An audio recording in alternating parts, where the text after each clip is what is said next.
semuanya, kembali lagi bersama saya Bram di Bramila Channel. Kali ini di sebelah saya sudah ada Mitsubishi Strada Triton 4x4 2014. Sebelumnya namanya itu T200, jadi kemudian ganti nama, ada Mitsubishi Strada Triton, dan yang ini Mitsubishi Strada Triton 2014 4x4 yang versi double cabinnya. Mobil ini diciptakan untuk di tambang dan di perkebunan ataupun di lokasi-lokasi medan berat, karena mobil ini memang diciptakan untuk durability dan ketahanan serta ketangguhannya. Dan mobil ini sangat tangguh untuk diajak bekerja di lokasi-lokasi yang cukup medan-medan berat. Mobil ini memang diciptakan untuk medan-medan berat, untuk pekerjaan tambang, perkebunan, dan kawan-kawannya, seperti masuk ke dalam lokasi dan lain sebagainya. Dan mobil ini memang diciptakan begitu sporty sehingga bisa mudah untuk mengakses ataupun masuk ke dalam lokasi yang jalannya bergelombang ataupun medannya penuh dengan jalan-jalan yang rusak-rusak. Di sini teman-teman bisa lihat dibuat underguard mesin, jadi supaya kalau mobil ini melewati medan-medan jelek yang lubang-lubang dalam tidak langsung kena mesin, sehingga kena underguardnya dulu, ini penutup mesinnya ya dari plat baja ya teman, jadi tidak langsung kena mesinnya. Kemudian di sini ada fog lamp dan lampunya masih halogen atau lampu dieselnya dengan di ID ini sangat awet, kemudian hemat BBM dan sudah menggunakan peredam di sini 2500 cc. Torsinya cukup dan sangat melimpah ya teman-teman, jadi untuk tenaga kita nggak usah khawatir. Untuk tarikan memang sangat responsif, saya rasakan tadi waktu kita test drive. Kebetulan mobil ini memang digunakan di kebun, sehingga untuk aktivitas di kebun, sehingga ya lumayan cukup berdebu ya teman-teman. Tapi memang sangat asik kalau kita beraktivitas menggunakan mobil double cabin 4x4 atau mobil double cabin jantan ya teman-teman. Untuk tampilan depan di sini menggunakan fog lamp dan lampu utamanya masih menggunakan fog lamp atau halogen. Kemudian untuk grillnya ini udah grill yang versi generasi kedua. Kemudian di sini ada tampilan tutup kap mesin depannya seperti ini teman-teman, sehingga agak kuncing di tengah.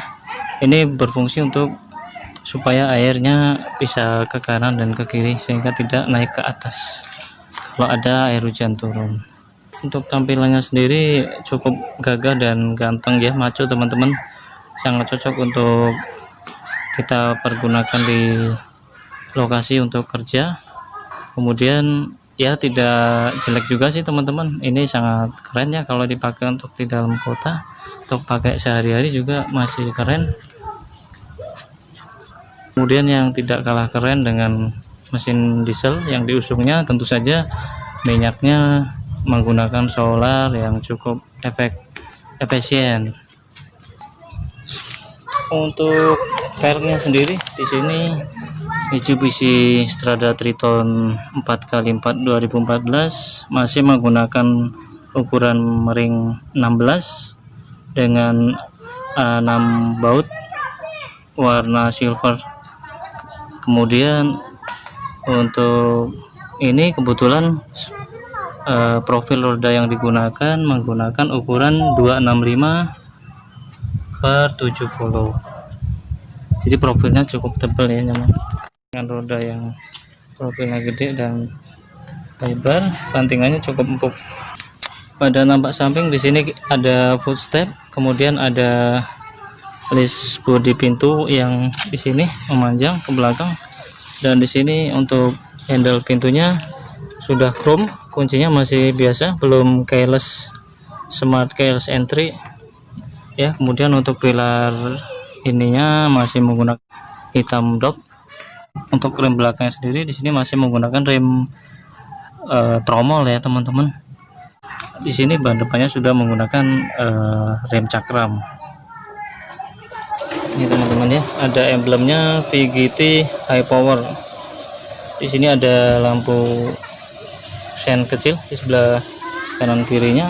Di bak belakang di sini ada tulisan 4x4 Triton. Tampak belakang di sini kita bisa lihat exit ya, Strada Triton di ID Kaman Rail. Di sini ada lambang Mitsubishi yang chrome cukup besar. Di sini ada handle pintu untuk bak belakang, ada lampu rim. Kemudian di sini ada footstep. Bumper belakang ini menggunakan fiber, teman-teman ya. Kemudian di sini ada defogger, mata kucing, dan sini lampu belakang yang memang masih menggunakan lampu bohlam semua atau halogen.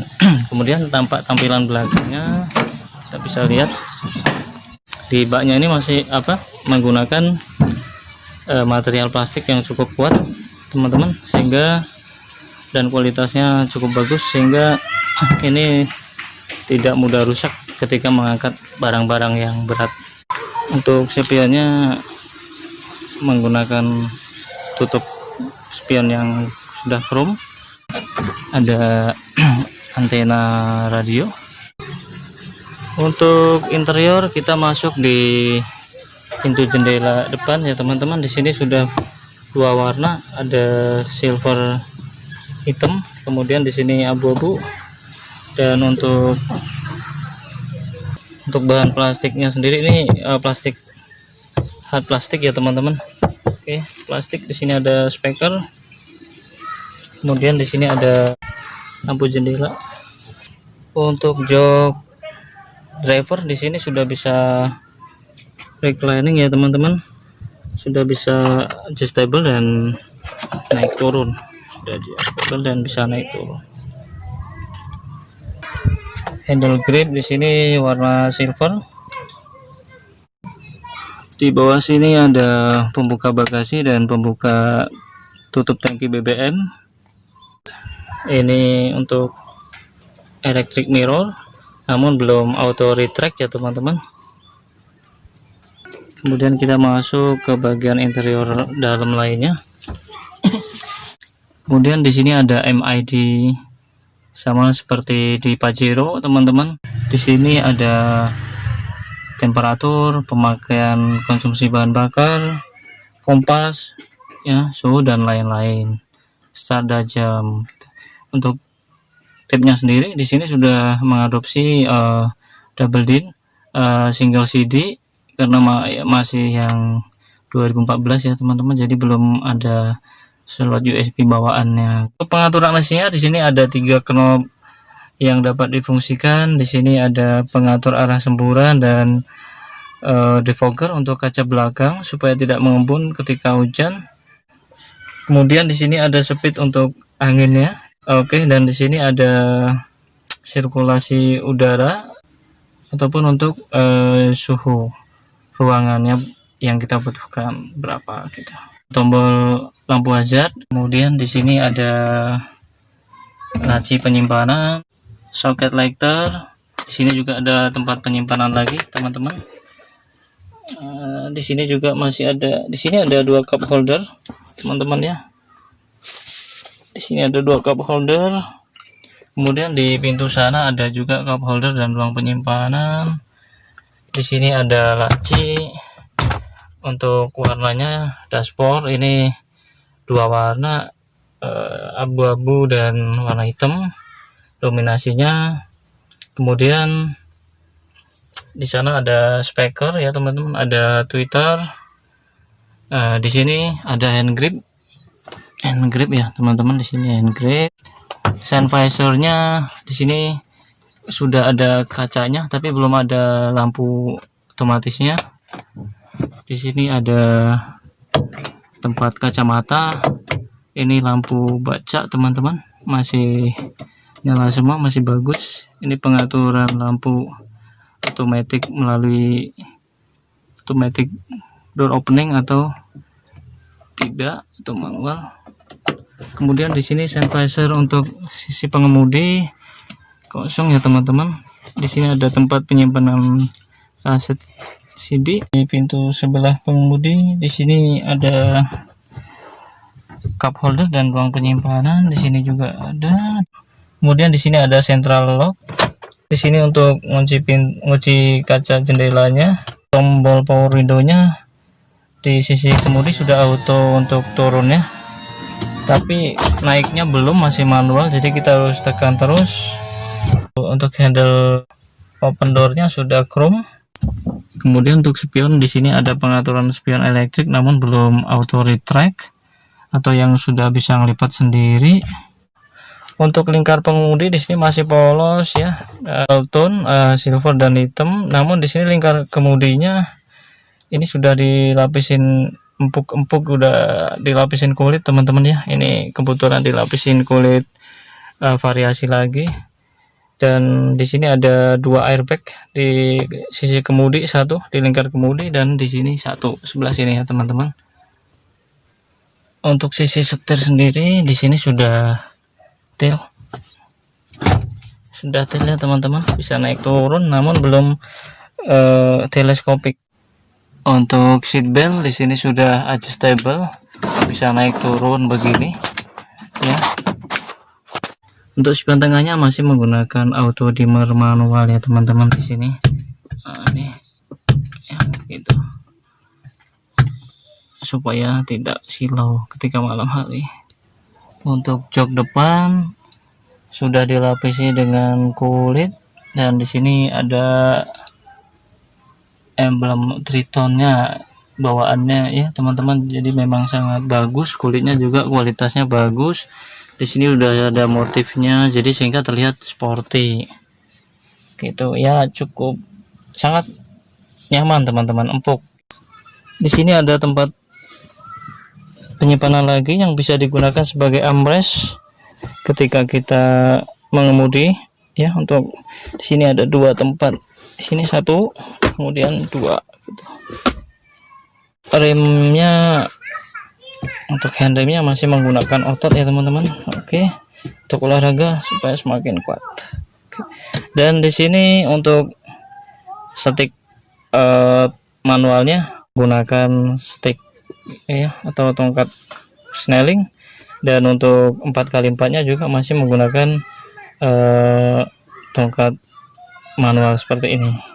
Jadi ini 4x4-nya teman-teman ya. Kalau kita mau mengaktifkan 4x4-nya cukup kita injak kopling di sana teman-teman.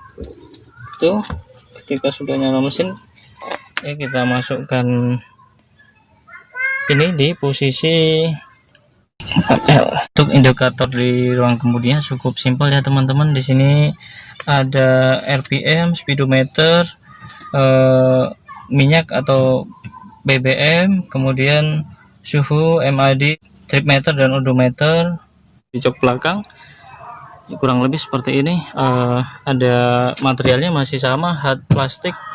Ada di sini ada warna silver, warna hitam, dan di sini ada warna coklat abu-abuan gitu ya teman. Di sini ada lampu jendelanya, di situ ada speaker. Kemudian ini kursi belakangnya teman-teman ya. Kursi belakangnya juga sama, sudah ada tulisan Tritonnya. Di sini ada headrestnya bagus ya. Kemudian di sana sudah ada hand grip untuk pegangan penumpang. Handle jendelanya di sana juga sudah chrome ya teman-teman. Penumpang belakang disediakan juga tempat untuk cup holder. Ini juga ada armrest ya teman-teman. Ini kita buka armrestnya seperti ini ya. Ketika armrest atau kita turunkan begini, ini di sini bisa untuk gitu ya, rebahan tangan atau armrest ya. Di sini ada 2 cup holder juga teman-teman, jadi bisa digunakan untuk armrest dan juga bisa digunakan untuk tempat minuman. Jadi Di belakang ada cup holdernya total 4 ya, 1 di sana, 2 di sini, armrest ada 2 cup holder, 1 lagi di sebelah sini ya. Kemudian di belakang juga ada ini ke bagian lampu baca teman-teman. Di belakang jok depan di sini juga ada tempat penyimpanan. Di sini juga ada tempat penyimpanan lagi teman-teman. Untuk legroom di ruang penumpang atau ruang belakang, saya tingginya 168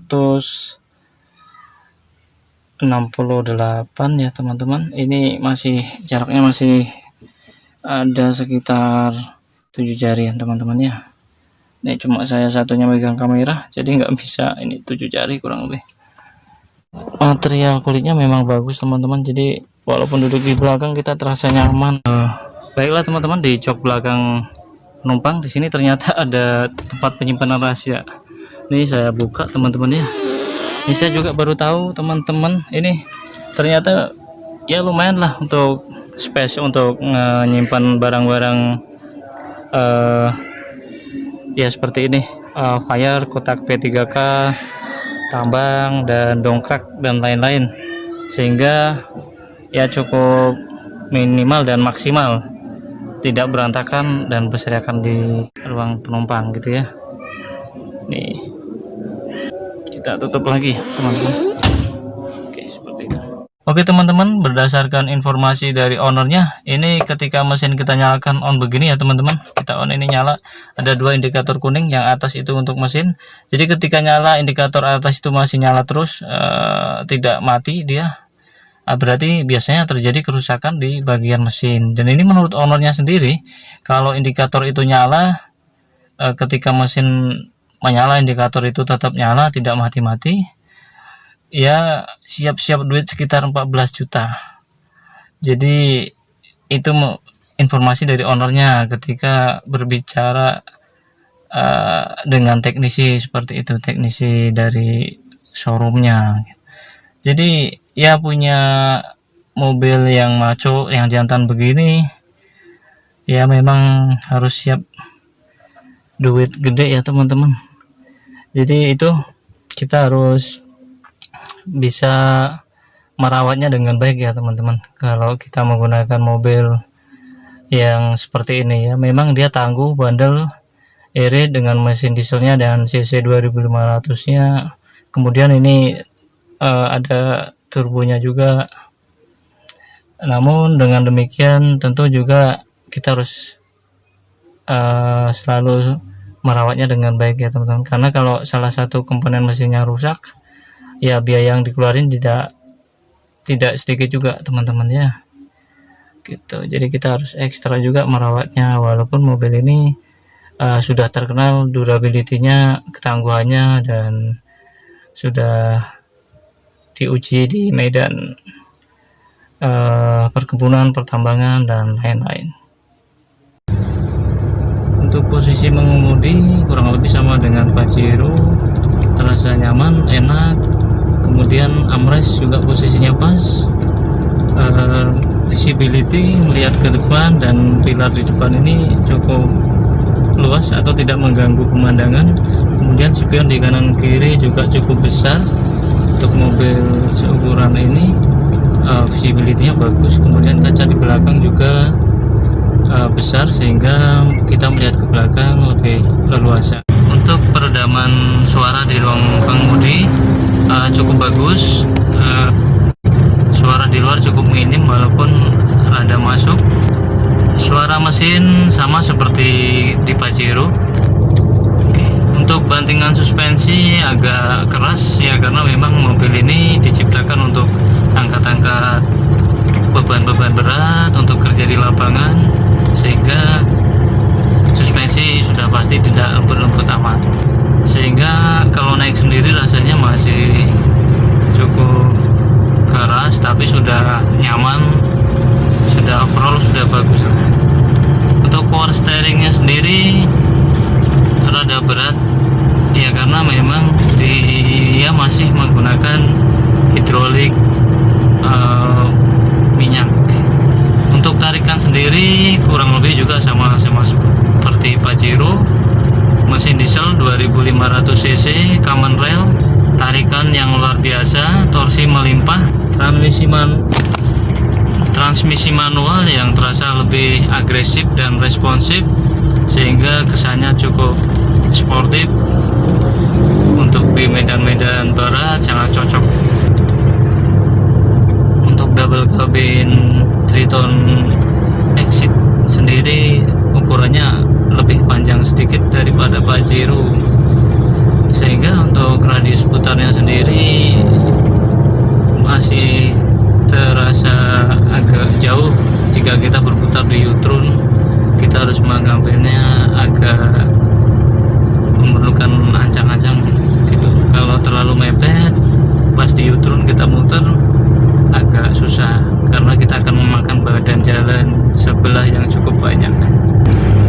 Baiklah teman-teman Bramila channel sekalian, kesimpulannya untuk Mitsubishi Strada Triton double cabin 4x4 2014 ini, mobil ini merupakan mobil yang banyak dipakai di perkebunan, pertambangan, di lokasi-lokasi yang sudah teruji dan sangat kuat, bandel, tahan banting, irit, dan juga masih cocok untuk digunakan harian dan sudah pasti awet, kuat, durability-nya bagus dan tahan lama.